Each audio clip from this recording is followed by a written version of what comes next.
Hi, my name is Sunny. If you are new to my channel, I am a professional ballroom dancer, and I'm here with you today to share what is going on behind the scenes in this season's Dancing with the Stars. So this is my final episode here on YouTube of summarizing all of the competitors that we saw in the season premiere. And today I'm going to share with you who my favorite couple was, who in my opinion danced the best by far. And no, sadly the judges did not place them first, and I have a number of reasons why I believe that happened, but I'll share that in a future YouTube broadcast. And let's get started. So our next couple on the floor was Charity Larson and Artem. Okay, so you might recognize Charity as the most recent featured individual on the reality TV show, The Bachelorette. Okay, and they placed first overall. And first of all, in my opinion, this is because she is on another show from that same network, and they are trying to push that show. But as I shared in another video, there's a lot of politics that go on behind the scenes, including allegations of rigged voting. So this is one of those circumstances, I suspect. I do agree they danced well. Absolutely. They did a tango. And I would have had them definitely in some of the top couples. But I absolutely would have had them place them behind Pasha and Ariana. No doubt. I love her sweet personality. And as you know, I am personally partial to having a more diverse cast, not only in age, but in race and skill level. I like that the real world gets to see that the ballroom dance world is actually diverse. It's not like Dancing Queens, where they show this tiny microcosm of middle-aged white women. It's not in real life. As previously mentioned, I'm never super impressed when pros that specialize in the international Latin in their own careers attempt to do ballroom dancing. And vice versa. I'm not as keen on the dancing when a pro whose career specialized in the traditional ballroom dances throws down a Latin dance. It is to be expected that that is a weaker dance for that pro. I am sure the audience, that is from the general public, does not recognize that they aren't as strong in that dance. But I do feel it does not play in the favor of the star who's paired with that person for that dance. It might be more even-handed for the show to assign, for example, Latin dances to the pros that specialize in Latin, or ballroom dances to the pros who specialize in ballroom. That might make the show more appealing to more professionals, because none of us want to go on TV and look incompetent, okay? We do all teach everything, but that no one is a jack of all trades, right? Jack of all trades, master of none. Frankly, given his Latin competitive experience and background, the tango looked like a paso to me. As a matter of fact, most of the figures were not even legit tango figures. In his neck line, his hand line, it was all sorts of paso doble. So how the judges could have marked this couple in first when it was not technically accurate ballroom dancing is somewhat stunning to me. Overall, I was impressed by the dancing. The marks were somewhat fair because she was good, and any fault that she had was probably more the choreography. And I only expect so much from these pros. This is a hard ask for them, to have them teach someone with no experience and a style that they don't specialize in at a high level. That is a big challenge. Okay, so next to the floor, we have an actor slash comedian, Mark Walsh, and Coco. And they danced a cha-cha. Now, this was the couple that was voted off this first episode. I don't like to see someone voted off after one episode. I think just getting one 50-second snapshot for the judges to officially evaluate is not fair. And it does not give that star an opportunity to grow. But I also understand they don't want to make a 500 episode long season of Dancing with the Stars. That would be expensive for them to film, and perhaps lose viewership. So I get it. I just don't like it. Okay. In a nutshell, she says the cha-cha feels unnatural to her, and in real life, the cha-cha is unnatural. You have a lot of syncopations, a lot of stops and goes, and so this is, in my opinion, a little bit more difficult, challenging dance for a newcomer to learn.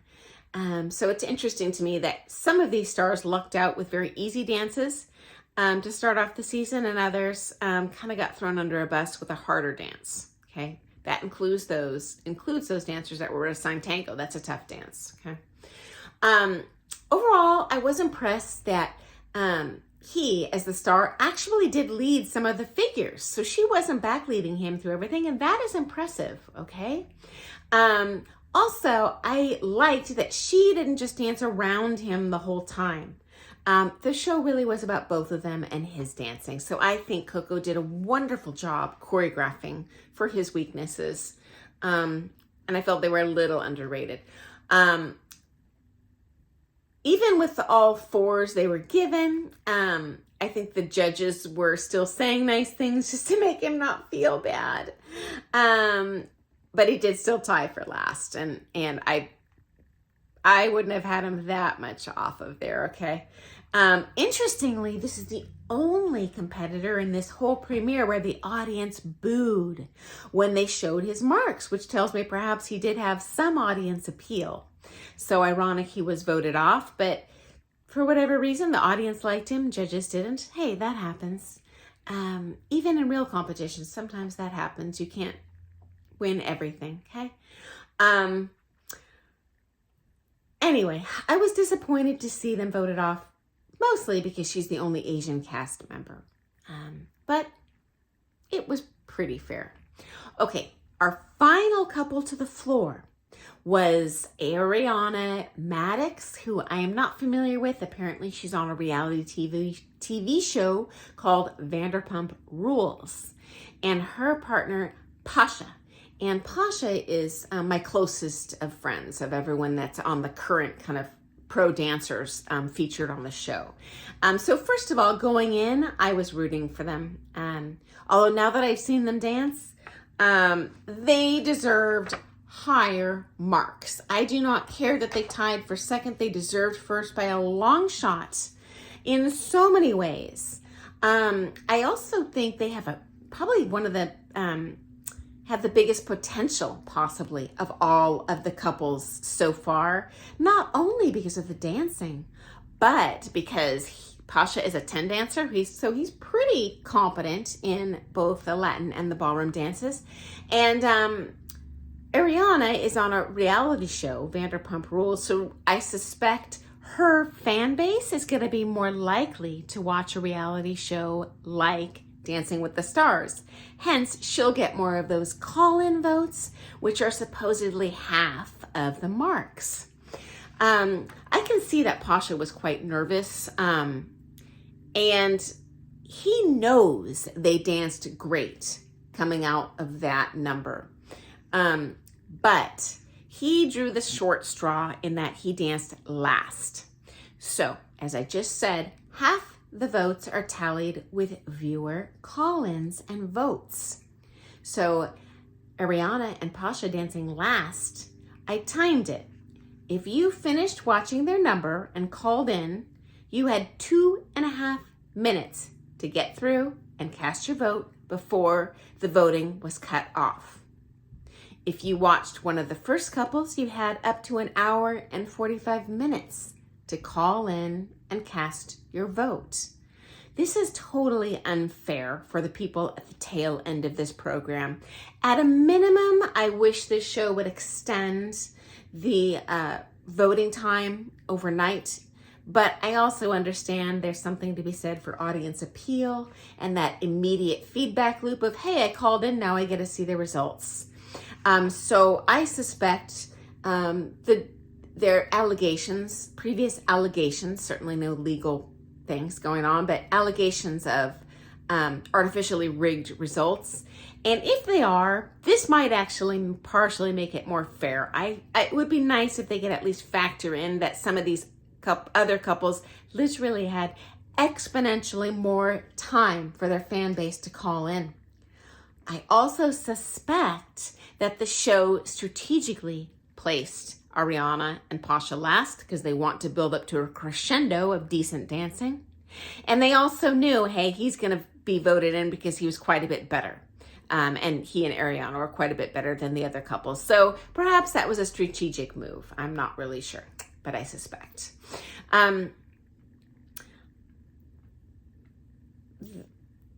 The top 2 dancers in the show were tangos. That actually struck me as very interesting because tango is a difficult dance, which tells me those couples, that's Charity and Ariana, are actually quite talented and heavy contenders for that Mirrorball trophy. They also both have that benefit of being reality TV stars, so they're going to have a substantial fan base that's watching the show and voting for them. Okay, so thought that was interesting. Also, in the very end, we see the final results, okay? And I just want to clarify that in real ballroom dance competition, it's only the top 6 couples that are ranked. So in a real comp, they would eliminate these bottom couples, then re-dance the top 6 in a final. I think that's more fair. You get a second shot at judging them, looking at them, critiquing them.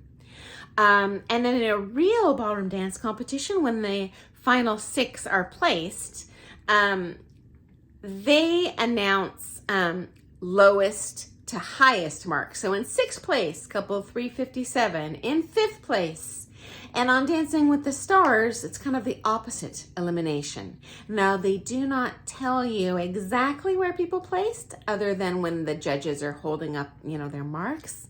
However, when they're doing the final eliminations, they eliminate.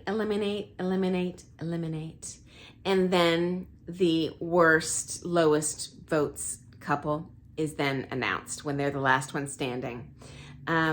So I thought that's just kind of interesting. Although I kind of would like to see that change in the real ballroom dance world. I do feel sorry for that couple that thinks of themselves like losers, even though they're not losers. Anyone that throws it down on this show is brave, and props to them. But I think for the people being eliminated, it feels better to keep on hoping your name, is not going to be called. I don't know. It just kind of adds to the suspense and fun, to my opinion. But either way, I love the episode, the premiere. I think it brings wonderful attention to the ballroom dance world, and so people get to see what goes on the real ballroom dance floor, and that ballroom dancing is joyful and beautiful and healthy. And I hope you all join me for tonight's second episode, and we're going to watch these couples. I'm going to review again starting tonight, and I can't wait to share with you my observations as a long-term industry insider. So if you like that, please subscribe to my channel. And comment. I would love to hear who your favorite couple was, what you thought about these couples, who you think's going to win, who you think's going to be voted off next, all that good stuff. Okay, see you tomorrow. Have a wonderful evening. Bye, guys.